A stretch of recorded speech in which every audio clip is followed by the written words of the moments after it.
everyone, this is Shaun from Tampa, Florida. Today, I'll be going on an adventure to the Green Swamp. In case you're wondering, no, it is not winter in Florida. This is my usual attire if I plan to do some hardcore hiking. For those who are unfamiliar with the Green Swamp, it's basically exactly what it sounds like. 65 acres of all types of vegetation. I've been told that the west end is the dry side, and that the east is where there is more swamp. Some people go hunting out there and camping and a variety of other outdoor activities. I've actually been there previously, but I went almost at nighttime, and that was a bad idea. There's essentially no cellular phone service out there, so I hope to learn from my previous mistakes. And one of the things I plan to get that I think is really important is a compass. So I'm going to be going to a place called Bill Jackson's Adventure Store first. I've heard really good things about them, that their staff is very friendly and knowledgeable, so hopefully they can point me in the right direction. See what I did there? And I'll be able to come back in at least one piece. Bill Jackson's in a remote and relatively hidden location.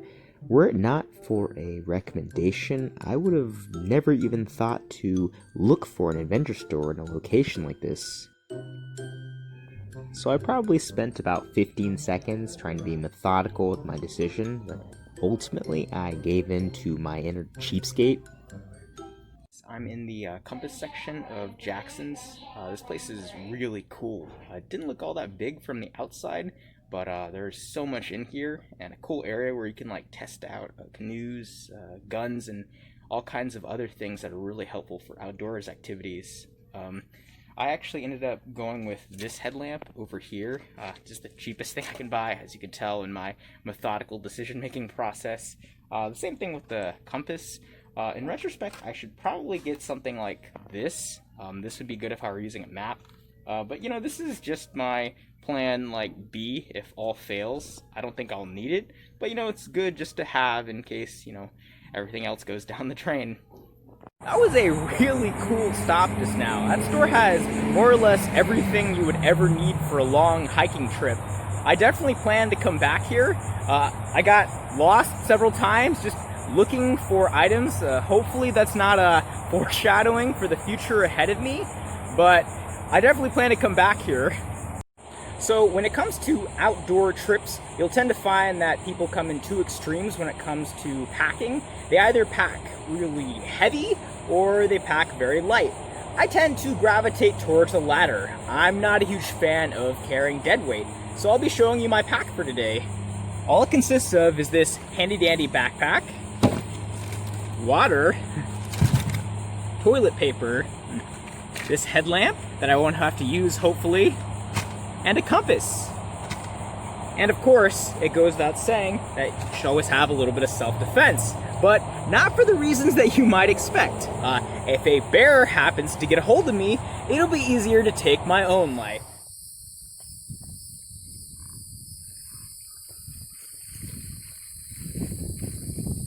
As you can see, I've arrived at our destination. It's kind of nostalgic. I came here exactly a year ago at this same time of day, but I'm much better prepared for what I might experience this time.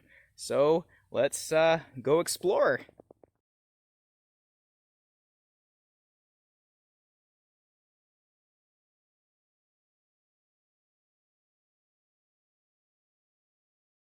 So I see a wonderful pair of vines here, and it's starting to give me some awesome ideas.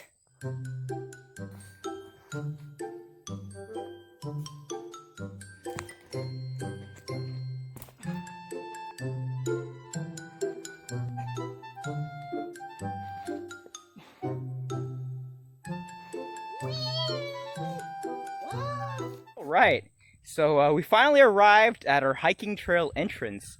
It was a little bit of a hike. That grass down there is long. Like, someone needs to bring their John Deere, or more people need to come down here, because it's like a snake haven.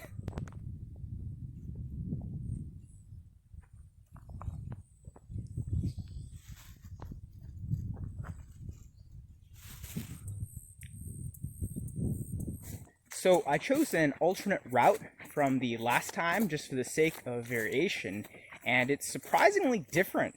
Namely, the terrain is much more flat and there are no snakes. Instead, there are tons and tons of spiders, as you can tell from my spider stick over here, which is come in handy.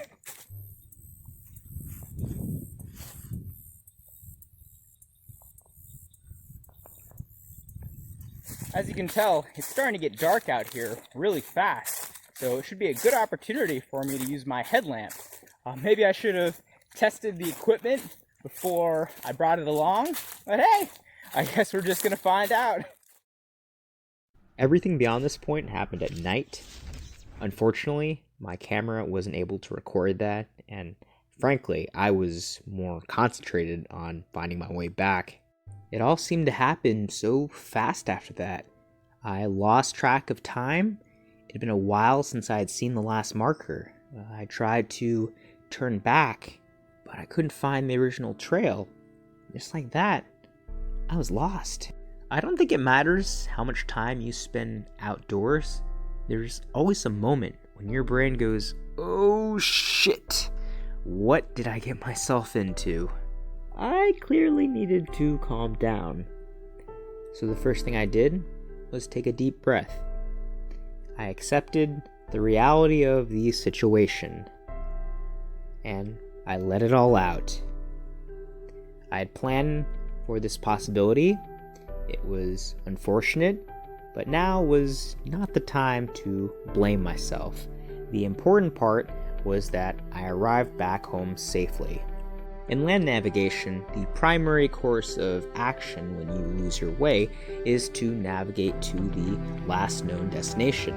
If this is unavailable, you leave the course and you seek a main road to go back to your point of origin.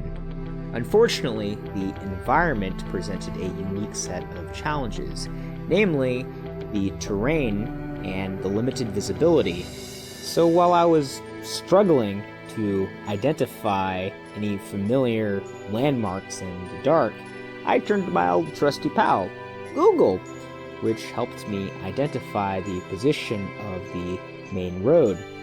It was also then that I noticed that there was a clearing in the vegetation towards the main road. It was then that I distinctly remembered that there was less vegetation around the main road. This was further reinforced as I progressed closer to the main road, and I heard the sound of a train moving. What this taught me was that you can rely on other senses when sight is unavailable. The terrain presented a unique set of obstacles in itself. The paths were already narrow in the marked areas, let alone the undeveloped paths where I was trying to find my way. I lost track of the number of near falls when I became entangled. If the afterlife is a matter of the number of swear words, I would probably be spending a long time in purgatory because I easily cursed up a storm. What I learned about the situation is that it's really important to manage your energy wisely. It's not about how long it takes, but getting the job done right. You don't get a second chance. There's no one out there that can help you. Whenever possible, it was really important for me to look for the path of least resistance so I wouldn't burn out. So it was hard. I made a lot of mistakes, and I learned just as much. But I kept my head in the game and kept plowing through regardless of how hard the situation became. And ultimately, my struggles paid off, and I found my way back home. Good evening, everyone. Instead of discussing the green swamp, instead we will be talking about Chinese American food. Yum yum. Wah!